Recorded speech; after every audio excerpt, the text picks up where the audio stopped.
Bonjour à tous, c'est Jérôme, j'espère que vous allez bien. Aujourd'hui, dans cette vidéo, je vais vous parler auto-entreprise, micro-entreprise finalement, comment faire pour ouvrir, créer sa micro-entreprise. Et oui, je dis micro-entreprise et non pas auto-entreprise parce que le statut a changé. Bon, grosso modo, c'est la même chose. Avant toute chose, je vous laisse vous abonner, vous cliquez sur le petit lien qu'il y a juste en dessous afin donc de vous abonner à la chaîne et vous activer également la petite cloche de notification pour ne rater aucune de mes prochaines vidéos. Donc le but de cette chaîne YouTube, c'est justement de t'aider. En quoi je vais t'aider? Je vais t'aider sur plusieurs piliers, plusieurs aspects fondamentaux. Voilà, je pense qu'à l'heure actuelle, il y a quand même un certain mal-être dans le salariat. Je te dis ça parce que c'est ce que je ressens, c'est ce que ça fait très longtemps que je le ressens. Et que on doit prendre des choses en main afin de se créer une vie, la vie rêvée, tu vois. Il faut arrêter de subir les choses. Il y a un moment, il faut prendre des choses en main. Le but de cette chaîne, c'est justement ça. Je t'aide à prendre les choses en main. Je t'aide à entreprendre. Je t'aide à adopter le mental adéquat pour entreprendre et pour pouvoir ensuite te créer la vie que tu souhaites. Voilà l'essence même de cette chaîne. Donc, je vais donc parler entrepreneuriat. Le mental également, le mental c'est quelque chose d'indispensable afin de réussir, et je vais aussi te parler ce que je vais appeler l'intelligence financière, vraiment comprendre comment fonctionne l'argent, à mieux gérer d'argent, à générer plus d'argent. Voilà l'essence même de cette chaîne au cas où tu te poses la question. À travers cette chaîne, en fait, je vais vous parler de mon parcours, de mon expérience, de mon apprentissage. Et je vais vous donner des méthodes et des techniques, des plans d'action finalement. C'est ça mon idée globale, c'est le plan d'action. À travers cette chaîne, en fait, je vais vous parler d'un plan d'action. Un plan d'action à établir afin de vous créer une vie sur mesure et afin de quitter le salariat d'ici quelques mois, je l'espère pour vous. Donc restez bien jusqu'à la fin de la vidéo. Je vais vraiment balayer l'auto-entreprise, plutôt la micro-entreprise dans son intégralité. Soyez très attentifs. Et pour les plus assidus d'entre vous qui restent jusqu'à la fin, un petit cadeau vous attend. On passe maintenant au sujet du jour. Donc on va commencer. Donc la micro-entreprise, c'est quelque chose qui existe en France depuis près de 10 ans et qui va toucher 1,2 million de personnes. Ce statut-là, d'une manière globale, il y a pas mal d'avantages. C'est quelque chose qui va toucher tout le monde. Tout le monde peut monter une auto-entreprise, que tu sois au chômage, que tu sois salarié, que tu sois au RSA, voilà. En fait, l'intérêt de ça va te permettre de développer une activité afin peut-être de monter un complément de revenu ou bien de monter une activité principale. Donc voilà, admettons que tu aies une auto-entreprise et que tu dégages et que tu fasses du chiffre d'affaires. Donc je prends l'exemple typique tu montes un e-commerce. Voilà, tu as une petite boutique sur internet et tu vends des produits. Donc tu vas devoir déclarer le chiffre d'affaires que tu réalises, donc en plus de tes revenus liés à ton activité principale. Passons maintenant au prix. Combien ça coûte? Pas grand chose. Ça coûte pas grand chose. Ça coûte rien à l'inscription. L'inscription est gratuite, c'est vraiment l'avantage. C'est pour ça que ça rend la chose accessible à plein de monde. La chose que tu vas devoir payer, par contre, c'est ce qu'on appelle la CFE. La CFE, c'est une taxe, grosso modo. Alors ça s'appelle la cotisation foncière des entreprises, que tu vas payer donc en fin d'année dans le dernier trimestre. Il me semble que c'est aux alentours de décembre. Et en fait, c'est une taxe qui est due comme n'importe quelle entreprise, parce que oui, auto-entreprise, tu as une entreprise, tu deviens chef d'entreprise. Donc c'est une taxe qui est due donc par chacune des entreprises dans la mesure où voilà, tu vas exercer une activité dans un local ou où tu loues un terrain par exemple. Donc ça varie en gros de 200 à 500 euros en fonction de la ville dans laquelle tu habites. Et il y a juste une catégorie qui ne paye pas cette taxe-là, ce sont les personnes qui font de la vente à domicile. Voilà, l'État considère que vente à domicile, ils n'ont pas de point fixe de travail, etc. Donc, il faut savoir également que vous êtes exonéré la première année. C'est quelque chose qui est quand même sympa. Vous pouvez démarrer en douceur, donc justement votre activité d'auto-entreprise. Donc voilà, l'avantage c'est que si vous ne générez pas encore de chiffre d'affaires, vous n'avez pas d'argent à débourser dès le début, quoi. Donc on prend l'exemple. Là on est en mai 2019. Si vous vous inscrivez aujourd'hui, vous paierez votre taxe CFE en décembre 2020. Vous voyez, c'est par année civile. Donc maintenant, passons aux différentes catégories de l'auto-entreprise. On va distinguer 3 catégories. La première, ça, qui va être la vente de marchandises. La vente de marchandises, ok, très bien. Ensuite, on va avoir la prestation de service et ensuite, tout ce qui va concerner l'artisanat.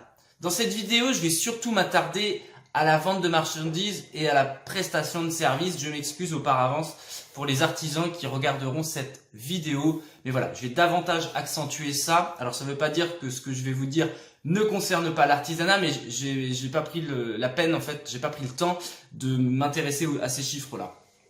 Donc, comme vous l'avez compris, c'est un statut qui va vous permettre de démarrer en douceur, de pouvoir démarrer en douceur du moins. En effet, vous pouvez commencer sans stress parce que vous n'avez pas de cotisation à payer dès le début. En gros, vous allez donc payer des taxes, des cotisations en fonction de votre chiffre d'affaires réalisé. Donc, il n'y a rien de fixe, il n'y a rien d'obligatoire, il n'y a rien qui va tomber de manière mensuelle ou trimestrielle comme ça pouvait être le cas, comme c'est le cas même actuellement avec des entreprises physiques classiques comme les SARL, SAS, EURL, etc., etc. Donc maintenant, on va s'intéresser au plafond. Quel chiffre d'affaires vous ne devez pas dépasser? Bien sûr, vous ne pouvez pas réaliser 1 million de chiffre d'affaires avec votre auto-entreprise. Ce serait trop beau. Donc, on va s'intéresser maintenant à tout ça. Donc, si on commence par la vente de marchandises. Donc voilà, admettons que vous ayez donc soit une boutique e-commerce, soit une boutique physique, mais je pense pas que ce soit très approprié, mais voilà, vous vendez des objets, ou vous vendez vos créations. Voilà, c'est un exemple typique. Vous faites des petites bougies en cire et ensuite vous les vendez, que ce soit sur le marché, que ce soit sur internet. Vous avez un plafond à ne pas dépasser qui est de l'ordre de 170 000 € par an. Donc voilà en ce qui concerne la vente de marchandises. En ce qui concerne la prestation de service, vous prenez n'importe quelle prestation de service. Voilà, vous avez une auto-entreprise, je sais pas, dans le paysage par exemple. Donc je pense que c'est un bon exemple. Ouais. Dans le paysage, vous faites de l'entretien de jardin. Donc vous faites c'est une prestation de service, vous rendez service aux gens. Et voilà, et le chiffre d'affaires dans ce cas-là à ne pas dépasser est de 70 000 €.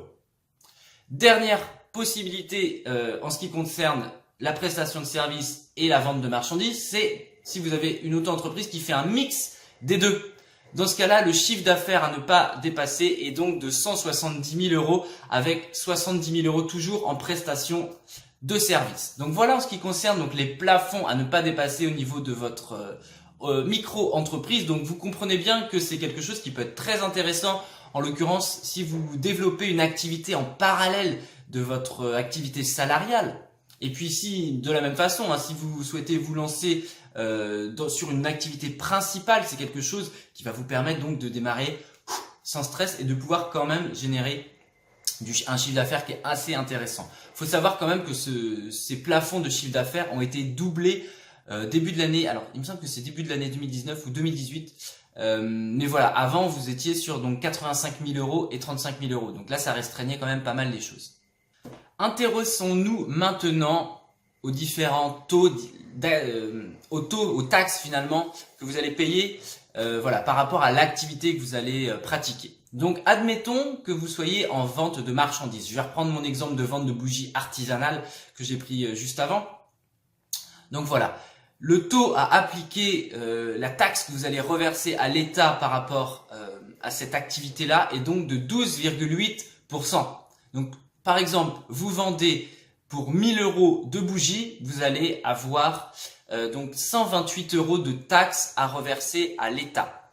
En ce qui concerne la prestation de service et également les métiers en libéral, cette taxe va à hauteur donc de 22%, est à hauteur de 22%. Donc vous comprenez bien, avec cet exemple-là, enfin avec ces montants de taxes, qu'il va falloir que vous fassiez un minimum de marge, un minimum de... Voilà, en gros, si vous achetez vous-même un produit à 80 € que vous leur vendez 100 €, avec une taxe à donc 12,8%, vous allez reverser donc presque 13 € à l'État. Donc le delta entre les deux, c'est 7 €. Donc vous comprenez bien en fait que vous devez quand même pratiquer une marge qui va être intéressante, parce que s'il doit y avoir un petit inconvénient, mais je vais faire la liste quand même des inconvénients par la suite dans la vidéo, à l'auto-entreprise, c'est que justement vous êtes taxé sur le chiffre d'affaires réalisé et non sur les bénéfices. Intéressons-nous maintenant à ce que on appelle l'ACRE. L'ACRE, qu'est-ce que c'est? C'est une aide de l'État qui va vous permettre de réduire vos charges pendant une période maximum de 3 ans. L'État a mis ça en place pour justement aider, favoriser la création d'entreprises.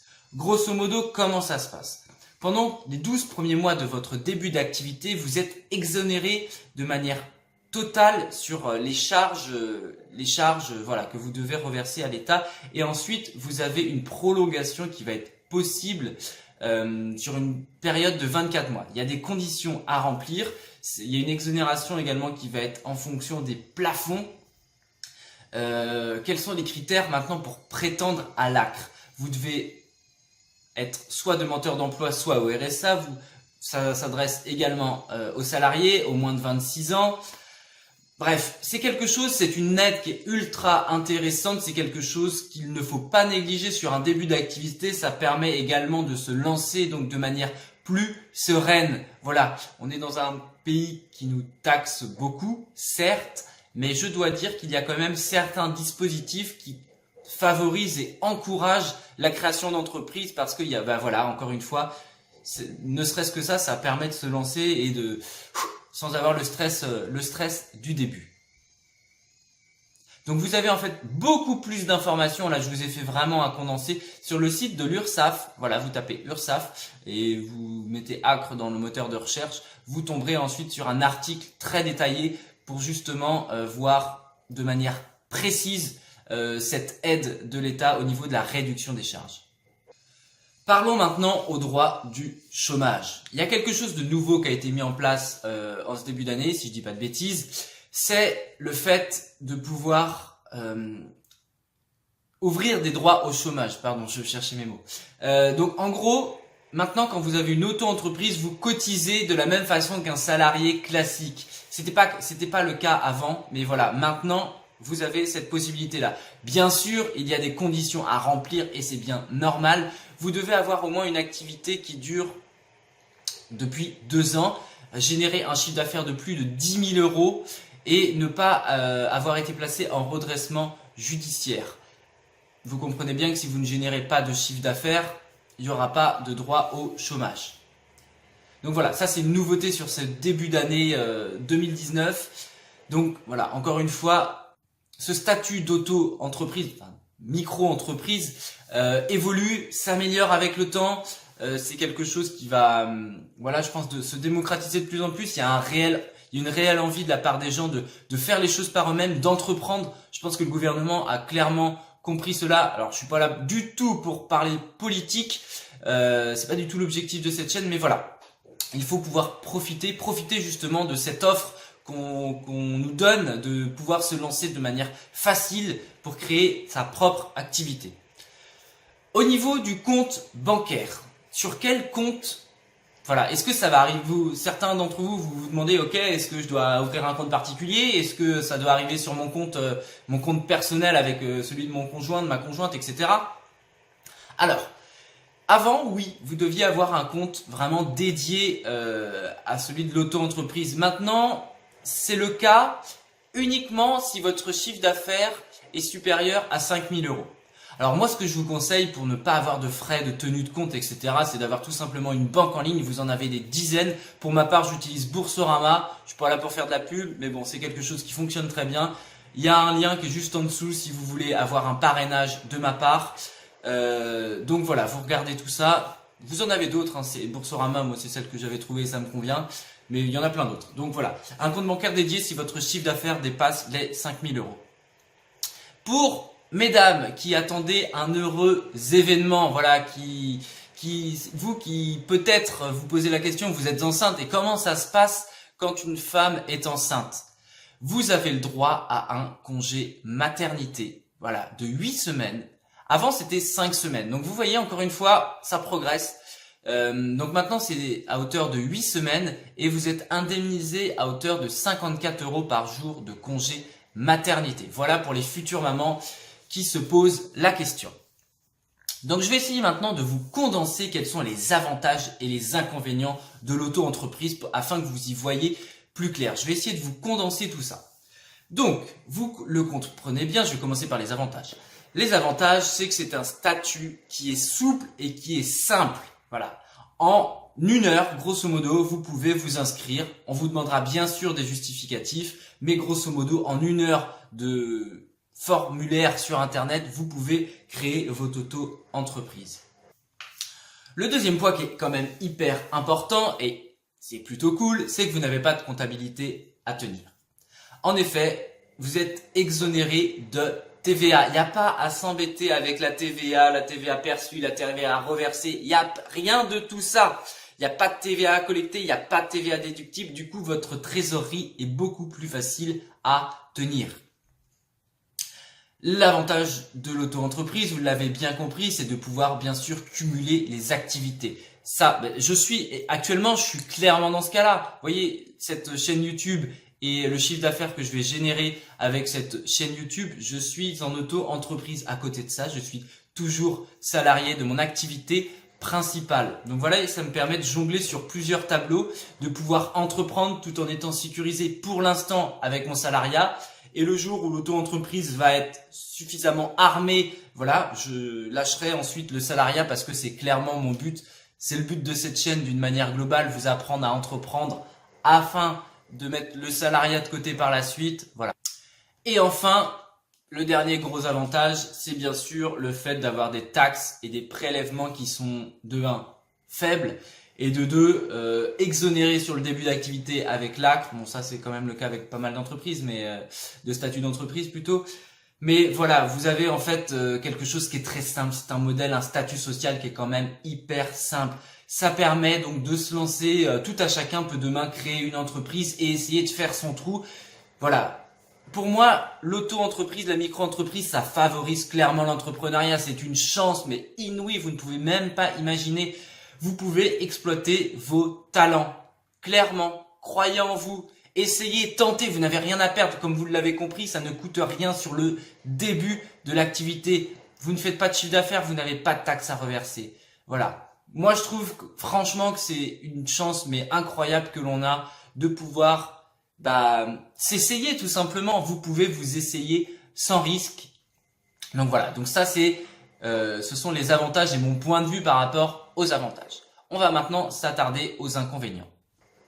Donc les inconvénients, j'en ai déjà parlé tout à l'heure, ça va notamment concerner les plafonds de chiffre d'affaires à ne pas dépasser 70 000 € pour la prestation de services, 170 000 pour la vente de marchandises. Donc comme vous le comprenez, voilà, ça va restreindre un petit peu l'activité. On va peut-être se border sur le fait de ah ouais mais ça sert à rien que j'explose mon chiffre d'affaires parce que si vous dépassez votre chiffre d'affaires, il faut savoir que vous allez devoir changer de statut et de passer sur un statut de par exemple entreprise EURL. Un autre inconvénient, c'est le fait que vous ne pouvez pas déduire de charges. Voilà. C'est vrai que les entreprises à l'heure actuelle, vous avez un magasin quelconque, vous achetez du matériel pour je sais pas, n'importe quoi. C'est quelque chose qui va passer dans les charges de l'entreprise. Ce n'est pas le cas avec donc l'auto-entreprise, ça ne passe. Il n'y a aucune charge de déduite possible. Donc par exemple, vous faites de la route pour aller vous rendre à une prestation de service. En auto-entreprise, vous ne pouvez pas déduire vos frais de carburant. Donc voilà, ça c'est quand même quelque chose qui peut être embêtant en fonction de votre activité. Vous comprenez bien de la même façon comme j'ai pris l'exemple tout à l'heure avec mes bougies par rapport aux taxes, vous devez faire de la marge. Voilà, j'insiste clairement, si vous achetez un produit très cher et que vous le revendez pas beaucoup plus cher, vous ferez peu de marge et avec la taxe prélevée par l'État, vous ne dégagerez pas beaucoup de bénéfices. Donc voilà, il faut impérativement bien acheter si vous êtes sur de la vente de marchandises notamment. Et enfin, bah là, l'inconvénient, mais c'est comme tout l'entrepreneuriat, c'est le côté l'insécurité de l'emploi. Oui, vous créez votre emploi, vous créez votre profession, donc il y a un côté qui peut être stressant pour certaines personnes, parce que si vous ne faites pas votre travail, alors je vais pas dire correctement, parce qu'il y a des gens qui font bien leur boulot, mais qui n'ont pas forcément la réussite en face. Mais voilà, vous devez donc vendre, pour pouvoir vivre. Après, c'est le nerf de la guerre, la vente, hein, mais voilà. Vous faites les choses par vous-même, vous êtes à votre compte, vous êtes chef d'entreprise, il faut se responsabiliser et savoir qu'il y a également un risque. Donc voilà, un petit peu pour les inconvénients. Donc maintenant, vous vous posez sans doute la question, est-ce que je dois monter une auto-entreprise? Voilà, moi, je pense que vous avez mon point de vue. Vous avez mon point de vue. Je pense que c'est une chance. C'est une chance incroyable que l'on a d'avoir ce statut social-là qui vous permet encore une fois de vous lancer en toute tranquillité. Ça vous permet de mûrir, de développer votre activité. Voilà, vous n'êtes pas dans la pression du début avec les taxes qui vont tomber, avec tout ça. C'est quelque chose que vous pouvez faire en parallèle de votre première activité et ça, je trouve que c'est juste incroyable. Donc voilà. Donc j'espère que cette vidéo vous a plu, j'espère que vous avez appris des choses. Si c'est le cas, vous me le dites dans les commentaires. C'est hyper important pour moi d'avoir un retour, qu'il soit positif, négatif. J'ai peut-être omis des choses. Voilà, vous me likez la vidéo, vous vous abonnez à la chaîne. Cette chaîne, elle est faite pour les personnes qui en ont marre du salariat, clairement, qui ne se reconnaissent plus dans ce modèle du salariat. Je pense que c'est un modèle qui a ses limites. Voilà, le fait d'entreprendre, de faire les choses par soi-même, ça va vous permettre de vous créer votre propre liberté. C'est le but de cette chaîne, c'est mon but à moi, c'est ma quête. Moi, mon objectif, c'est d'entreprendre, que ce soit donc sur le business digital, mais ça va passer ensuite par de l'investissement immobilier. Enfin, ça passe déjà même par de l'investissement immobilier. Voilà, entreprendre, c'est de prendre les choses, c'est de faire les choses par soi-même, d'être le maître de son bateau. Moi, j'aime bien cette comparaison où tu es sur un bateau et si tu es sur le pont, tu te laisses balloter par les vagues, tu te laisses balloter par les décisions de ton entreprise. Alors que si tu es à la barre, c'est toi qui décides le chemin, c'est toi qui décides la route dans laquelle tu vas naviguer. Donc voilà, entreprendre pour moi, ça va permettre de se créer une vie sur mesure pour quitter petit à petit le salariat. Alors ça, c'est mon objectif, mais toi, c'est peut-être pas ça, peut-être que tu es bien dans ton salariat, tu veux peut-être gagner juste plus d'argent tous les mois. Donc voilà, l'entrepreneuriat, ça va également te permettre à ça. Toujours est-il que le mot de la fin, c'est si tu veux te construire la vie que tu veux, prends les choses en main. Je t'aide à ça à travers cette chaîne. Je te dis à très bientôt. Et oui, j'oubliais juste, merci d'avoir regardé cette vidéo. Merci d'avoir regardé cette vidéo. Pour les plus assidus qui sont restés là, je sais pas, ça fait combien de temps je regarde. Hop, ça fait 20 bonnes minutes que tu me regardes peut-être. Merci à toi. Partage cette vidéo aux gens dont tu penses qu'ils peuvent en avoir besoin. Et puis voilà, pour te remercier, il y a des petits modules de formation que je t'offre. Voilà, c'est dans la description, juste en bas, tu me laisses ton adresse mail, je t'enverrai ça sous plusieurs jours. Voilà, j'espère que ça te permettra de te mettre les pieds à l'étrier. Et puis voilà, on se retrouve donc au travers de cette chaîne, à travers également cette formation que je t'offre et au travers de toutes mes autres formations si tu veux accélérer. Je te dis donc à très bientôt dans une prochaine vidéo. Porte-toi bien et prends les choses en main. Ciao!